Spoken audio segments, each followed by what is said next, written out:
আল্লাহ বলেন, ও মানুষ, তোমার পিছনে মালাকুল মাউত আজরাইল কিন্তু খাপ করে বসে আছে। যখন সময় চলে আসবে তোমাকে ধাপ করে নিয়ে দুনিয়া থেকে চলে যাবে, দুনিয়ায় থাকতে পারবা না। দুনিয়ার এই বাহাদুরি, এই অহংকার, এই টাকা পয়সা সব রবে পড়ে তুমি যাবা কবর দেশে চলে। ও মোহতারাম হাজিরিন, ওলামায়ে কেরাম বলেন, কোনো মানুষ যদি মরণের কথা স্মরণ করে, সিরিফ মরণের কথা যদি কোনো মানুষ স্মরণ করে, ওই মানুষের দ্বারা আর যাই কিছু হোক এই দুনিয়াতে তার দ্বারা গুনার কাজ হতে পারে না। তো আমাদের উঠা বসায়, কথাবার্তায়, লেনদেনে আমাদের মনে হয় না আমরা কবরে চলে যাব, দুনিয়া থেকে চলে যাব।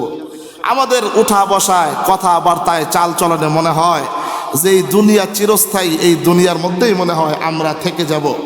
আমাদের এই চলাফেরা, আমাদের এই কথাবার্তা, লেনদেন, এই সব কিছুতে মনে হয় এই দুনিয়া চিরস্থায়ী, দুনিয়াতেই মনে হয় আমরা থেকে যাব। এই দুনিয়া থেকে কেউ আমাদেরকে বের করতে পারবে না। অথচ আল্লাহ বলেন, ওয়ামাল হায়াতুদ দুনিয়া ইল্লা মাতাউল গুরুর, দুনিয়া বড় চাকচিক্যময়, ধোকা ধোকা ধোকা। অদুস্ত আপনারা জানেন, দেখেছেন, কি বয়ান করব, আপনারা মুরব্বী মানুষ, আপনারা এই দুনিয়ার আলো বাতাস দেখে আপনারা বুঝেছেন এই দুনিয়া এত বড় ধোকা, এত বড় ধোকা। কিছুদিন আগের ঘটনা, পুরা পৃথিবীতে ভাইরাল হয়েছে। মা দুনিয়া থেকে বিদায় হয়ে গেছে, 3 দিন 4 দিন 5 দিন হয়ে গেছে। মার গোশত পচে গলে ঘরের ভিতরে গন্ধ ছুটে গিয়েছে। 3 সন্তান, একজন ব্যারিস্টার, আরেকজন বুয়েট কলেজের প্রফেসর, আরেকজন বিদেশে থাকে। 3 সন্তানের কোনো খোঁজ খবর নাই। ঈদ চলে যায়, মা অসুস্থ চলে যায়, মা মরে যায়, বাবা দুঃখমিয়া অসুস্থ চলে যায়, দিনের পরে দিন চলে যায়। সন্তানদের জন্য মা বাবা কত কষ্টই না করেছে। আজকে সন্তানেরা ঢাকা শহরে বিলাসবহুল গাড়ি বাড়িতে থাকে, সন্তান ছেলে মেয়েদেরকে নিয়ে আয়োজন করে, আমোদ ফুর্তি করে। গ্রামে অঞ্চলে মা বাবা দুঃখে দুঃখে মরে। কে বলেছে মা বাবা সন্তানের জন্য পাগল, সন্তান মা বাবার জন্য পাগল? আরে আমার মালিক ডাক দিয়ে বলেন, ইন্নামা আমওয়ালুকুম ওয়া আওলাদুকুম ফিতনা। আমার মালিক বলেন, এই সন্তান দুনিয়ার জীবনে আল্লাহ তাআলা দান করেছেন শুধুমাত্র পরীক্ষার জন্য, পরীক্ষার জন্য। এই সন্তানকে যদি দিনের শিক্ষা না দেন, তাহলে এই সন্তান কিন্তু হাসরের ময়দানে মা বাবার গলার মধ্যে পাড়া দিয়া মালিকের তৈরি জাহান্নামের মধ্যে যাবে।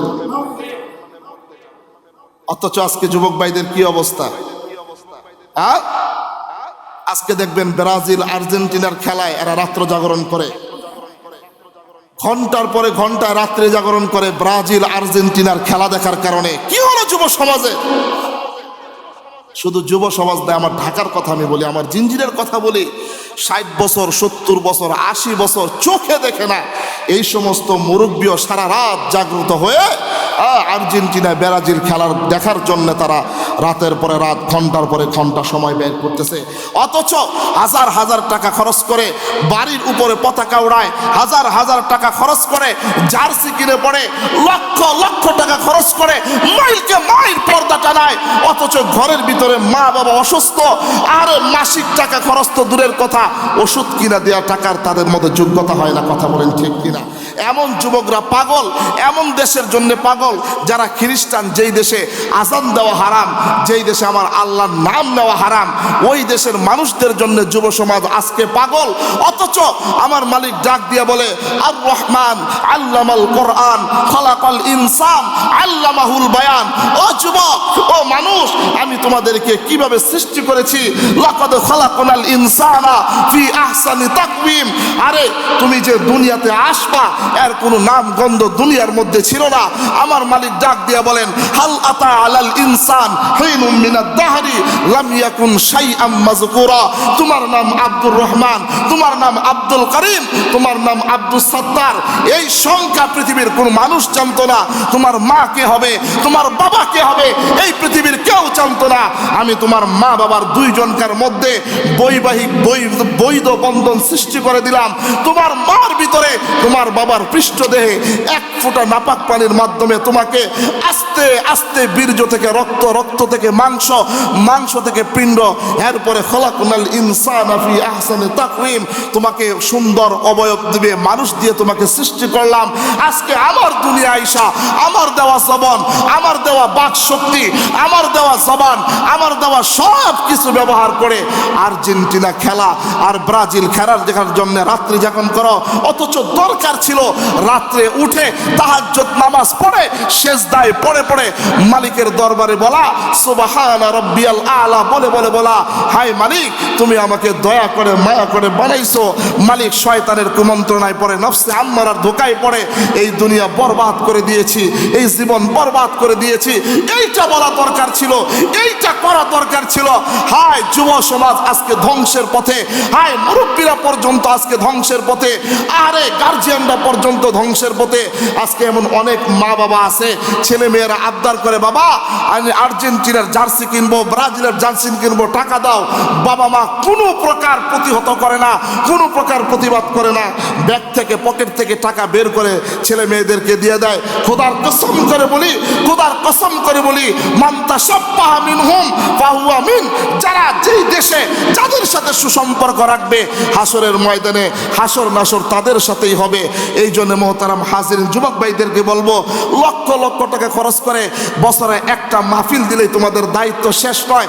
আজকে এই মুহূর্ত থেকে ওয়াদাবদ্ধ হতে হবে, এই মাহফিলের মাধ্যমে যতদিন দুনিয়াতে জীবিত থাকবো 5 ওয়াক্ত নামাজ যেথায় সেথায় থাকি না কেন, যখন নামাজের সময় হয়ে যাবে 5 ওয়াক্ত নামাজ আমরা যথাযথভাবে জামাতের সাথে আদায় করতে রাজি আছি তো ইনশাল্লাহ? রাজি আছি তো ইনশাল্লাহ? আল্লাহ তাআলা কবুল করেন, চিৎকার মেরে বলেন আমিন। যেই কথাখানা বলতেছিলাম, মরণ আমাদেরকে, অপ্রিয় সত্য আমাদেরকে মরণ বরণ করতেই হবে। মৃত্যুর যন্ত্রণা বড় কষ্টের। এই দুনিয়াতে যদি আপনি সফরে যান, দিলের কান দিয়ে শুনবেন, কিছুক্ষণ কথা বলবো, কথার কথা। আপনি যদি এই রামকৃষ্ণপুর থেকে কক্সবাজারে যান একটা সফরে, এতটুকুন জিনিস নিজের সাথে তো আপনি নিয়েই যান, যেই জিনিসের বিনিময় আমার রাস্তার পথে সফরের পথে যেন কোনো প্রকার কষ্ট ক্লেশ না হয়। খাবার দাবার টাকা পয়সায় এগুলি সুন্দর করে গুছগাছ করে আপনি নিয়ে কক্সবাজারে রওনা হলেন। দুনিয়ার সফরে যদি আপনার টাকা শেষ হয়ে যায়, সম্পদ শেষ হয়ে যায়, খাবার দাবার শেষ হয়ে যায়, আপনার ছেলে মেয়ে আছে, ভাই ব্রাদার আছে, বন্ধু বান্ধব আছে, ফোন দিলেন, বিকাশে নগদে রকেটে টাকা পাঠিয়ে দিল, সফরের কষ্ট দূর হয়ে যাবে।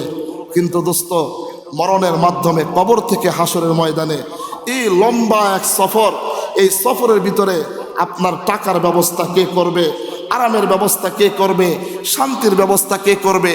কোনোদিন বসে বসে এই কথাটুকুন ভেবেছেন? আরে দুনিয়ায় মজ মাস্তি করতে করতে জিন্দগি বরবাদ করে দিয়েছি। আমার যে এক লম্বা সফর মরণের মাধ্যমে কবর থেকে শুরু হবে, এই কবরের জিন্দগিতে আমি কেমনে পাড়ি দিব? ওই কবরে আল্লাহ নাখাস্তা যদি আমার জাহান্নামের আগুন কবরে ধাউ ধাউ করে জ্বলে ওঠে, এই জাহান্নামের আগুন থেকে বাঁচানোর মতো কোনো মানুষ কি আমার আছে? কোনো আমল কি আমার আছে? অথচ এই মুরাকাবা আমরা কখনো কোনো দিন করি নাই।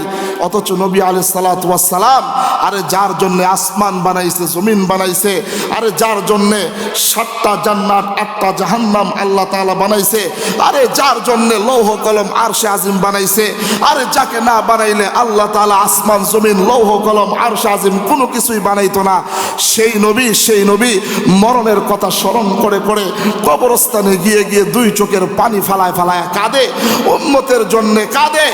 আরে মরণের সময় উম্মতের জন্য কাঁদে। আরে আপনার আমার নবী ওহুদের প্রান্তরে দান দান মুবারক শাহাদাত বরণ করে করে কান্নাকাটি করে। আরে আপনার আমার নবী তায়েফের ময়দানে দুষ্ট বালকের পাথরের আঘাতে রক্তে রঞ্জিত হয়ে আপনার আমার নবী উম্মতি উম্মতি বলে কাঁদে, উম্মতকে বদদুয়া দেয় না। আমার আপনার নবী দুনিয়া থেকে বিদায় হয়ে যাবে, আম্মা জান আয়েশার উরুর মধ্যে বসা 2 চোখের পানি ছেড়ে ছেড়ে কাঁদে। আপনার আমার নবীর স্ত্রী আম্মা জান আয়েশা বলেন, ইয়া রাসূলুল্লাহ, আপনার কি বড় কষ্ট হচ্ছে? আপনার কি ফাতেমার জন্য বড় কষ্ট হচ্ছে? নবীজি আমার বলে, না, আমার ফাতেমার জন্য কষ্ট হয় না, দুনিয়ার কারোর জন্য আমার কষ্ট হয় না, আমার শুধু একমাত্র কষ্ট হয় আমি দুনিয়া থেকে বিদায় হয়ে যাব, আমার উম্মতের কি হবে, আমার উম্মতের কি হবে? এই জন্য আল্লাহ রাব্বুল আলামিন বলেন, বুখারীর বর্ণনার মধ্যে আসছে, নবীজি আলাইহিস সালাতু ওয়াস সালাম প্রত্যেক দিন এক এক স্ত্রীর ঘরে রাত্রি যাপন করতেন। আম্মা জান আয়েশা বলেন, আমার কলিজার টুকরা প্রাণের স্বামী বিশ্বনবী রাহমাতাল লিল আলামিন আজকের রাত্রিতে আমার ঘরে রাত্রি যাপন করার কথা। আমি নবী আলাইহিস সালাতু ওয়াস সালামের জন্য রাত্রের খাবার অত্যন্ত চমৎকার করে তৈরি করে পরিবেশন করে অপেক্ষা করতেছি, কখন নবীজি মদিনা শরীফ থেকে এশারের নামাজ আদায় করবেন, আমার হুজরা মোবারকে ঢুকবেন, নবীজিকে আমি খাবার পরিবেশন করব, নবী আমার রাত্রের খাবার খাবেন, এরপরে দুইজন শুয়ে যাব, গল্প গুজব করব। আম্মা জান আয়েশা অপেক্ষায় অপেক্ষিত। এমনিতেই এশারের জামাত শুরু হয়ে যায় মসজিদ নববীতে। নবী আমার এশারের নামাজ জামাতের সাথে আদায় করার পরে আম্মা জান আয়েশা রাদিয়াল্লাহু তাআলা আনহা মনে মনে চিন্তা করতে লাগলেন, নবীজিকে কখনো সর্বপ্রথম সালাম দিতে পারি নাই, আজকে আমি আমার নবী আমার প্রাণের স্বামীকে আমি সর্বপ্রথম সালাম দিব। সুবহানাল্লাহ। কে আছেন বাড়িতে যায় আগে স্ত্রীকে সালাম দেন? একজনও নাই, একজনও নাই। দেন তো সালাম দিবেন। নবীজি বলেন, স্বামী যদি স্ত্রীকে সালাম দেয়, স্ত্রীকে যদি স্বামীকে সালাম দেয়, আল্লাহ তাআলা জান্নাতি ভালোবাসার মোহাব্বত স্বামী স্ত্রীর মধ্যে পয়দা করে দিবে। একটু জোরে কর না সুবহানাল্লাহ। আম্মা জান আয়েশা অপেক্ষা করতেছে যে কোনোদিন নবীজিকে সালাম দিতে পারি নাই, আজকে সালাম দিব। এই মনোবাসনা নিয়ে দরজার আংটার মধ্যে ধরে দাঁড়ায় আছে যে নবীজি আসবে তো আমি সালাম দিয়ে দিব। নবী আমার এশারের নামাজ জামাতের সাথে আদায় করার পরে আম্মা জান আয়েশার হুজরা মোবারকের সামনে আসলেন। আম্মা জান আয়েশা বুঝতে পারলেন, বুখারীর বর্ণনা আছে, আম্মা জান আয়েশা বুঝতে পারলেন আমার প্রাণের স্বামী আমার ঘরের সম্মুখপানে আয়েশা দাঁড়াইছে। আম্মা জান আয়েশা দরজা খুলতে দেরি হয়েছে, নবীজি আম্মা জান আয়েশাকে সালাম করতে দেরি করে নাই। আম্মা জান আয়েশা বলে আস্তাগফির। আর আমাদের এমন অবস্থা, জামাই বেড়ায় স্ত্রীরা সালাম দিতে লজ্জা লাগে, আর স্ত্রী তো জামাইরা সালামই দেয় না। ওই যে 9টা to 6টা সরকারি চাকরি কইরা সারাদিন কাজকর্ম কইরা সন্ধ্যাবেলায় বাজার ঘাট নিয়ে বাড়িতে যায়, বাড়িতে যায় দরজা খুলে সালাম দিবে তো দূরের কথা, আপনার আমার স্ত্রীরা ওই ঘরের ভিতরে একটা শয়তানের বাস করে আছে, কিরণমালা দেখে কথা বল না। এখনকার নাম বিউটি লাইলি, লাইলি বাজারটা দরকার, সময় নাই, কিরণমালা চলতেছে। এই ঘরের ভিতরে জান্নাত কেমনে আইব? জাহান্নাম দ্বারা ভরপুর। এই কারণে আজকে সমাজের ভিতরে স্বামী স্ত্রীর ভিতরে মিল মোহাব্বত নাই। দেখবেন ছেলে মেয়েরা বাপ মার কথা শুনে না, বাপ মাও ছেলে মেয়েদের হক আদায় করে না। পরকিয়া করতে করতে সমাজ আজ ধ্বংসের ধার প্রান্তে হয়ে দাঁড়াইছে। কথা বলেন ঠিক? 2 সন্তানের জননী, 3 সন্তানের জননী রাতের আধারে দুধের বাচ্চাদেরকে ছেড়ে দিয়ে পরকিয়া প্রেমের জেরে ছেলের হাত ধরে এক দেশ থেকে আরেক দেশে রূপান্তরিত হচ্ছে। কথা বলেন ঠিক? এটার একমাত্র মাধ্যম হলো ডিজিটাল স্মার্টফোন, মোবাইল।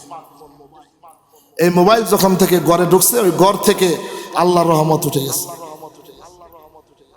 আম্মা জান আয়েশা বলে, নবীজিকে সব সময় দেখতাম হাসি মাখা মুখ, ঘরে আয়েশা আমার কথা জিজ্ঞাসা করতো, আয়েশা কেমন আছো, তোমার শরীরটা কেমন, মনটা কেমন? আম্মা জান আয়েশা বলে, আমাকে সালাম দিয়া নবী ঘরের মধ্যে ঢুকলেন, বিছানায় বসলেন, কোনো কথা বলেন না, চেহারাটা মলিন। তো আম্মা জান আয়েশা বলেন, ইয়া রাসূলুল্লাহ চলেন খাবার পরিবেশন করি, খাবার খেয়ে নেন। নবীজি বলেন, আয়েশা আজকে আমার ক্ষুধা নেই, তুমি খেয়ে সরে পড়ো। এমন স্ত্রী, স্বামী খাবে না দেখে স্ত্রীও খায় না, ওই পাইবে না স্ত্রী।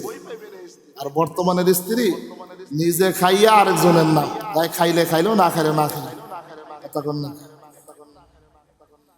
আম্মা জান আয়েশার মুখটা মলিন। নবীজির কি হয়েছে? নবীজি না খেয়ে শুয়ে পড়লেন, আম্মা জান আয়েশাও শুয়ে পড়লেন। রজনী গভীর হয়ে যায়, আম্মা জান আয়েশার ঘুম ভেঙে যায়। আম্মা জান আয়েশা মনে মনে চিন্তা করলেন, আমার মনটা চাইলো আমি আমার হাতটা নবীজির পেট মোবারকের মধ্যে রাখি। সুবহানাল্লাহ। সুবহানাল্লাহ। তো আম্মা জান আয়েশা মনে মনে চিন্তা করলেন, আমার হাতটা নবীজির পেট মোবারকের উপরে রাখি। আম্মা জান আয়েশা এই চিন্তা মনোভাব নিয়ে হাতটা পেট মোবারকের উপরে রাখতে গেলেন। নবীজি যেখানে শুয়ে আছেন যেখানে সেখানে কেউ নাই। আম্মা জান আয়েশা মনে মনে চিন্তা করতে লাগলেন, নবীজি মনে হয় উঠে বসেছে, এই কারণে হাতটা পায়চারি করা শুরু করলেন। আম্মা জান আয়েশা একবার হাতটা উপরের দিকে উঠায় আর একবার হাতটা নিচের দিকে নামায়, দেখে যে না, হুজরা মুবারকের ভিতরে নবীজি নাই।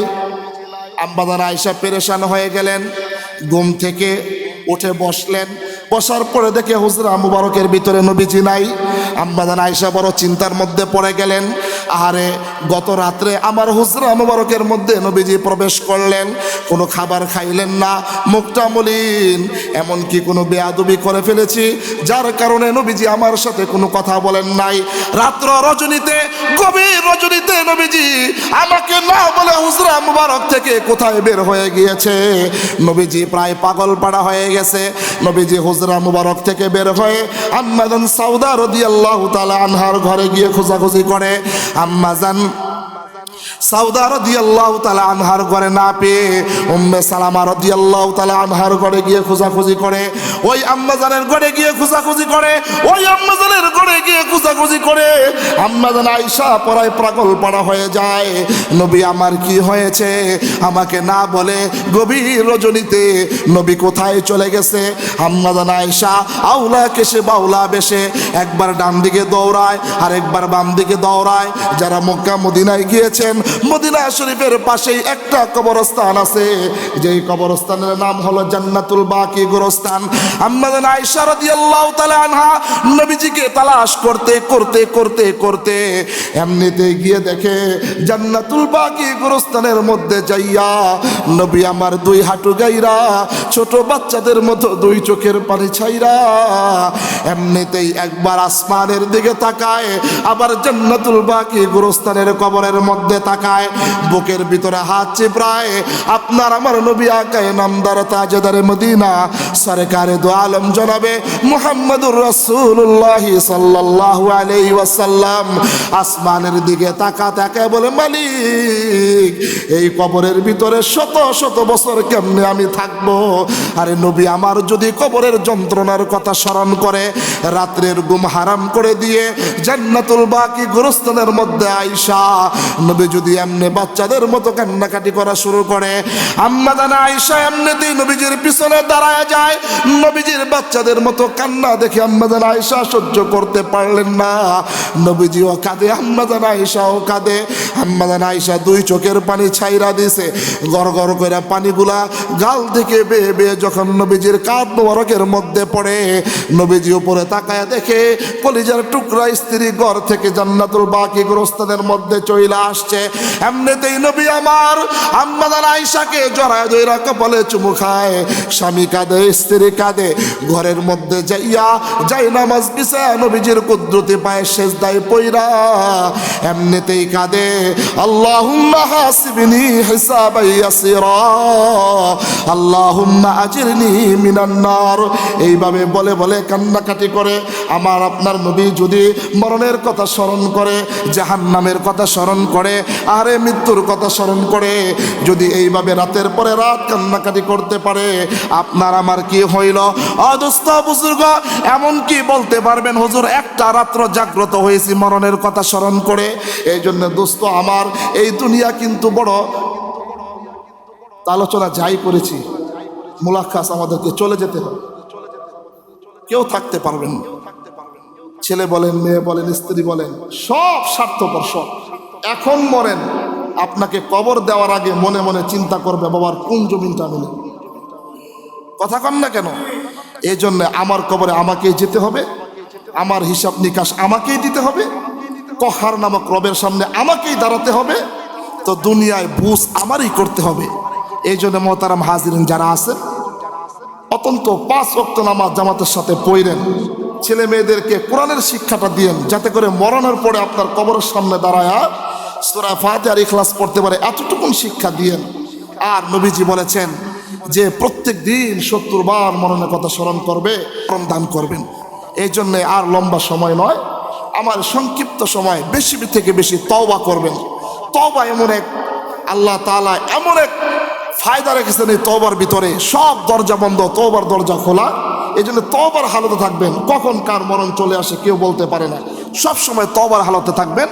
নবীজি বলেছেন যে তওবা এমন একটা জিনিস, এমন একটা ফায়দা, এমন একটা বস্তু যে তওবা গুনাহ করতে লাগে 60 বছর 70 বছর। এই 70 বছরের গুনাহ নিয়ে যদি কেউ একবার অনুতপ্ত হইয়া তওবা করে, 60 বছরের গুনাহ আল্লাহ তাআলা তওবা করার কারণে মুহূর্তের ভিতরে মাফ করে দেন। আর আল্লাহ বলেন ওয়ায়ুবাদদিলুল্লাহু সাইয়্যাতিহিম হাসানাত, যত গুনাহ করেছো তওবা করার কারণে এই সমস্ত গুনাহকে আমি নেক দ্বারা পরিবর্তন করে দেই। আল্লাহ তাআলা আমাদের সকলকে বেশি থেকে বেশি আমল করে, বেশি থেকে বেশি তওবা করে ঈমানওয়ালা মজবুতওয়ালা বানায়া দুনিয়া থেকে বিদায় হওয়ার তৌফিক দান করেন। ওয়া মা আলাইনা ইল্লাল বালাগ। আসসালামু আলাইকুম ওয়া রাহমাতুল্লাহি ওয়া বারাকাতুহু। ঢাকা মাহফিল, সুস্থ সমাজ গড়ার বিপ্লবী চেতনায়।